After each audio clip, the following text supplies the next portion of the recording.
On a clear day, you can see forever. From where you stand to the end of the world. When the sun is shining and the sky shines a bright blue, you can stand on your roof and bear witness to the entirety of the city, and even the natural formations that meet the skyline. It's honestly surprising how beautiful a small Midwestern town can be when the circumstances are perfect. But that, as stated, is on a clear day. When the sun is shining and there's nothing more than the gentle breeze dancing off the road and rustling the leaves of the nearby trees. I miss those days. Those warm days that are outlined with a slight overcast. Those spring days where you could feel the gentle rain as it blew in your direction. Where a delightful petrichor washes up and fills your nostrils. On those days where the fog fell over the friendly town, you could comfortably enjoy the outdoors no matter what season it happened to be. I miss those days where I can go out and greet the neighbor while I went on my walk with my dog. Where I could get home, have a nice cup of coffee, and sit down in my living room watching daytime television to pass the time. More than all of that, I miss the feeling of time passing. That sensation as you watch the seconds tick away on the clock. There was a point in my life where I never even knew that time was something you could feel internally. But now I know. I would say that it's felt like an eternity, but it hasn't felt like anything. It hasn't felt like a day, an hour, or even a damn second. Every single moment is the same moment. No matter how much changes around me or around my town, my mind is unable to comprehend time changes anymore. It's a concept that I'm struggling with in my head. There is no today, tomorrow, yesterday. There is simply right now, and nothing beyond that, nor before that for me. I can remember previous events, but my memories are all happening at the exact moment that I remember them. My plans take shape all at the same time I decide to do them. I've tried everything to reestablish a flow of time, but nothing works. I've tried to tap my foot to a beat, but it seems that every tap occurs at the same time. I tried watching the clock to see if the second hand moved, but it was in every possible location on the face of the clock all at once. I even tried to take my own pulse to feel a heartbeat, but there was nothing. Attempting to hold my wrist and count with each beat resulted in there being no beats and no counting. Nothing exists beyond this exact moment, and this moment is every moment at the same time. Time not existing isn't the only strange occurrence in my town. There have been a few other things I've witnessed. The first time I went outside, I noticed there were a few people outside, all performing various activities, but slowly. My neighbor Douglas would walk out his door, go to his mailbox, open it, put a letter in it, then walk back into his house. I could see him in the front window as he stepped into his living room, sat on a couch, and grabbed the remote, pressing the button to, I'm assuming, turn on his television. He then turned off the television, grabbed an envelope seemingly from nowhere, then started the cycle over again. I watched him do this at least a dozen times. The cycle never stopped, and it never faltered. He always did the exact same thing. I started noticing the details that may not be important, but they were never different. He always pressed the button on the remote, then channel up 3 times.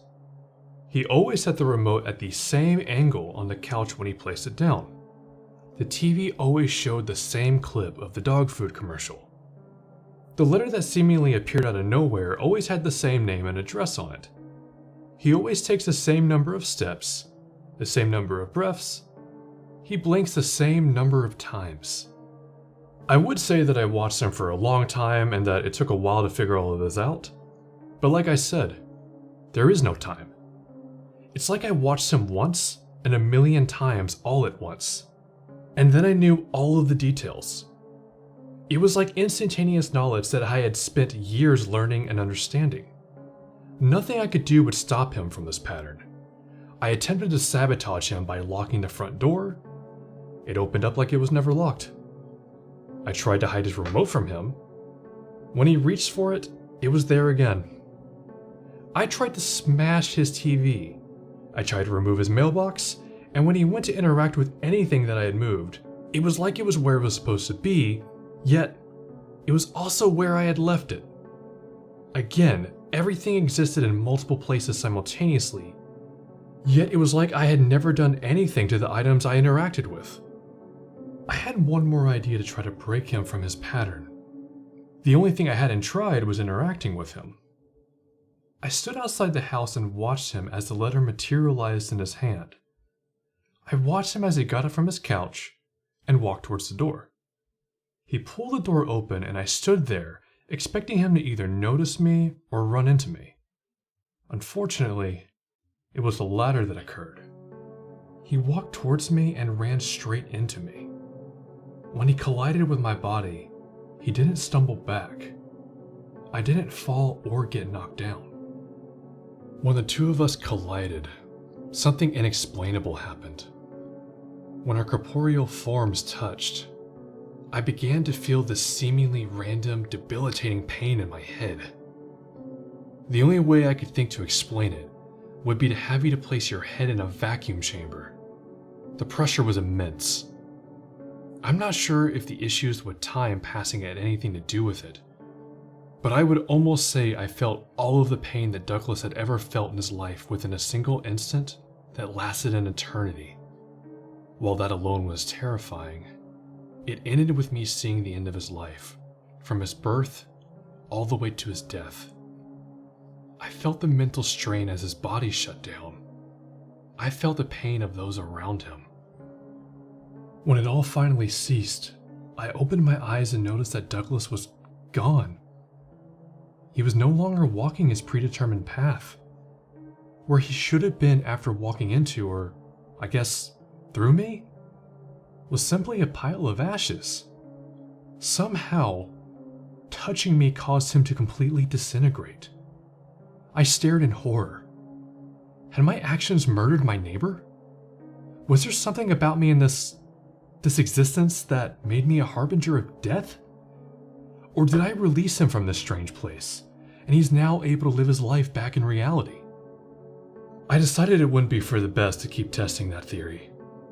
I had no way of knowing what happened to Douglas, and I honestly didn't want to go through that agony again. With him being gone, I decided to go through his house to see if anything had changed. To my surprise, everything that I had moved still existed. The smashed TV, the broken remote control, the torn pieces of paper from his letter. Despite this, nothing he was interacting with was there anymore. It was as if him ceasing to exist also destroyed everything that he was ever able to manifest, and the mess I had created was all that existed in his memory. I've also checked out the other parts of my neighborhood, only to find that the same thing is happening in every house. Every single person had their routine that they would perform, and nothing I did would stop it. Miss Newton would fill her washing machine with a basket full of clothes, walk up the stairs, and light up a cigarette, all while sitting at her kitchen table. After a single drag, she would walk the 9 steps to the basement door, go down the 11 steps, and fill the machine with the same laundry. Down the way, Mr. and Mrs. Pearson seemed to be looped in an argument. The entire loop plays out with them in the living room. He's sitting in his chair and she's standing by the doorway. The two of them are yelling at each other, but the sounds they create are certainly not human. They sound mechanical, almost like faulty gears grinding at each other. She walks into the kitchen, smashes a plate, and then he walks in and she stabs him with a shard from the plate. He falls to the ground and bleeds out. She steps over him, seems to go to the bathroom and just take a shower. Like the others, this loop just keeps playing through, and I've watched him die more times than I could possibly count. Honestly, this is the one loop I've considered stopping. I considered grabbing her and seeing if she would just stop existing like Douglas did. I can't bring myself to do it. I have honestly been to every house in this neighborhood, and I know every intricate detail of every loop with every person. What's bothering me is, as of late, well, whatever that means in this timeless existence. Something has been different with each of the loops. The actions are mostly the same, but there are minor shifts. I witnessed the Pearsons fighting like they had been, but when she broke the plate and attempted to stab him with it, he was too far away for her to make contact. Despite this, the piece of the plate seemed to float and move like it had made contact, and a pool of blood still appeared on the floor. His loop played out, as if it should have, but with her no longer in the room. He grabbed his neck and fell to the floor with Miss Pearson in the other room. While these strange glitches aren't happening every time, I am noticing one change that is seemingly more permanent. Every single one of my neighbors seems to be starting to decay.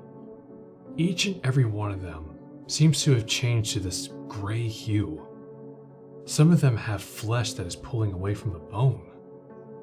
I've checked them all, and it's the only thing that they have in common. They're all withering away. Their decay seems to be the only thing that is happening in time. I can't tell how fast it's happening, but my brain is able to comprehend that it's not instantaneous, which is a really stark contrast to everything else. It seems that as I watch them play their routines through 1,000 more cycles, they seem to appear more and more decomposed. With my neighbors literally falling apart in front of my eyes, I've considered whether or not it would be merciful to touch them and turn them into dust. Is it better to decay slowly or disappear instantaneously? I don't want them to suffer, but I don't want to do something and kill all of my neighbors if there's even the slightest possibility that this fog will lift and everything will go back to normal. I couldn't live with myself if my actions ended up hurting innocent people.